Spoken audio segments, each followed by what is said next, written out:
My grandfather was a florist. I remember him beginning each day with the newspaper, like many people did back then, but he would start at the back with the obituaries to see how busy his day would be. Of course, flowers are an important part of happier life events as well: weddings, anniversaries, holidays. Their beauty's remembered long after they've withered and died. I've long considered my grandfather a glorified farmer. His crops were colorful and scented and grew in raised beds under glass roofs. The greenhouse I remember from my childhood had 15,000 square feet of glass. It was actually made up of multiple interconnected structures that lined the path between his and his mother's homes. It was host to many a great game of hide and seek. I can still hear my grandfather calling out, "Don't pinch the snapdragons," as we dodged in and out of the snap house. Of course we still did when he wasn't looking. Grandpa was born in 1905 in a small Pennsylvania town, the eldest of 6 children and the only son. His father had to travel to find work. His mother sold flowers at market in summer and baked goods in winter. He built the first greenhouse when he was just 16, the same year he finished high school, so she could sell flowers year-round. He added the other houses one by one over the years, a workshop and a showroom.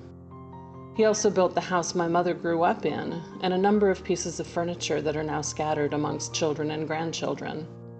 He was a craftsman more than an artist, but his pieces are solid and functional and not very outdated. The earliest photos I have of my mother are ones that he took and developed at home. She remembers him turning the kitchen into a dark room. No ins or outs after the red light went on. For as long as I can remember, he had a camera with him, although perhaps a bit newer than the one pictured here. When I was young, he collected rocks. Not so much for the rock garden in the backyard, although some specimens wound up there, but semi-precious stones: turquoise, hematite, obsidian, jasper, malachite, you name it. When he could, he would travel to places like Herkimer, New York to add to his collection. The tumbler in the basement was eventually joined by a whole array of lapidary equipment: gem cutters, grinding and polishing wheels, and jewelry making supplies. There were earrings, necklaces, rings. After retiring to Arizona at the age of 75, bolo ties became his most popular item.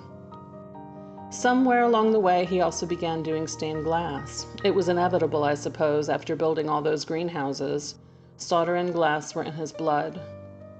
He made window panels and Tiffany-style lampshades and little angels that still adorn many family mantels at Christmas.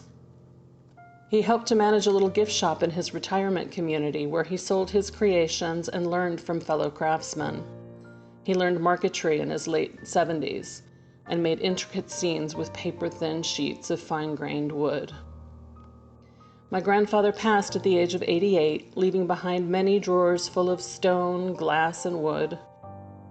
He also left many treasures, creations of his own hand. He was not an educated man, but he never stopped learning.